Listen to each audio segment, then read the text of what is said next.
हे बघा आपण कांदा खोबरा भाजून घेतोय, सुका खोबरा आणि मग कांदा. तर आज आपली एक वेगळी बिर्याणी आहे. कांदा मस्त भाजला. हे बघा याची आपल्याला बिर्याणी बनवायची.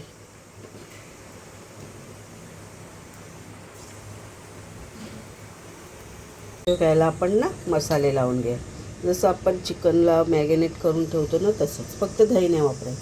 हे बघा हळद टाकली, आपला आगरी मसाला. हे बघा सगळे मसाले टाकलेत.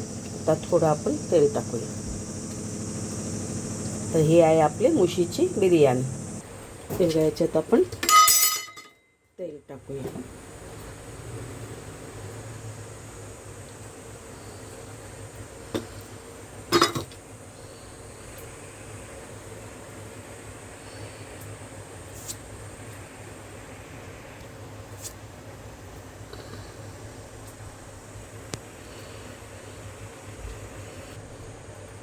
हे बघा लवंग टाकलं, सॉरी लवंग नाही, आता लवंग टाकला, काळी मिरी टाकली आणि ही दालचिनी टाकली. मस्त असं. आणि आपला लसूण, तेल मस्त तापलंय आणि हा कांदा हे आपल्याला शिजून घ्यायचं. बघा कांदा शिजले. आता आपलं हे शार्क म्हणजे मुशी याच्यात टाकूया आणि हे आपल्याला पहिलं शिजवून घ्यायचं आहे. वरती पाणी ठेवू, जसं आपण चिकनला वाफेवर शिजवतो ना तसंच हे वाफेवर आपण शिजवून घेऊ. तर हे बघा आपलं मुशी वाफेवर मस्त शिजलेली आहे. तर त्याच्यात आपण हे वाटण टाकूया. कांदा खोबरा भाजून आणि कोथिंबीर घेतली. तर हे आपल्याला ह्याच्यात वाटण वापरायचं. हे जास्त नाही टाकायचं, बस झालं. मस्त असं आपण मिक्स करू.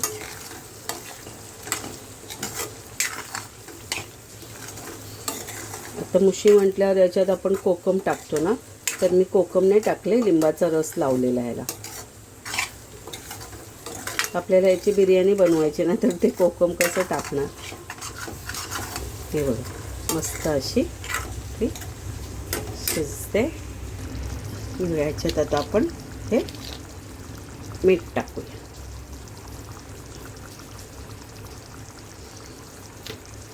तर हे बघा आपली मुशी मस्तपैकी शिजलेली आहे.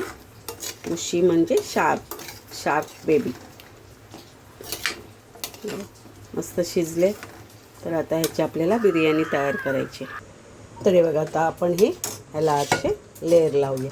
तर पहिला राईस टाकलाय, तर हे आपली ग्रेव्ही टाकूया.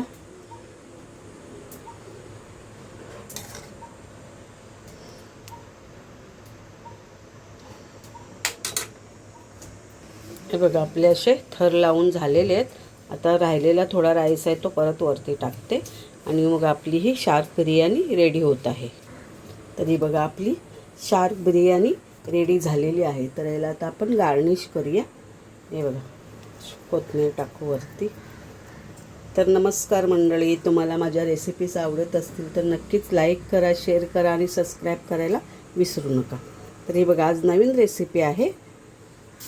तुम्हाला कोणी दाखवली असेल नसेल मला नाही माहिती, पण मी आज ही काहीतरी नवीन बनवायचा प्रयत्न केलेला आहे. तर बघा ही आपली रेसिपी बिर्याणी तयार झालेली आहे. आपण चिकन मटन बिर्याणी खातो, तर आज ही तुम्ही बिर्याणी खाऊन बघा. ही आपली शार्क बिर्याणी आहे. बघा मस्त अशी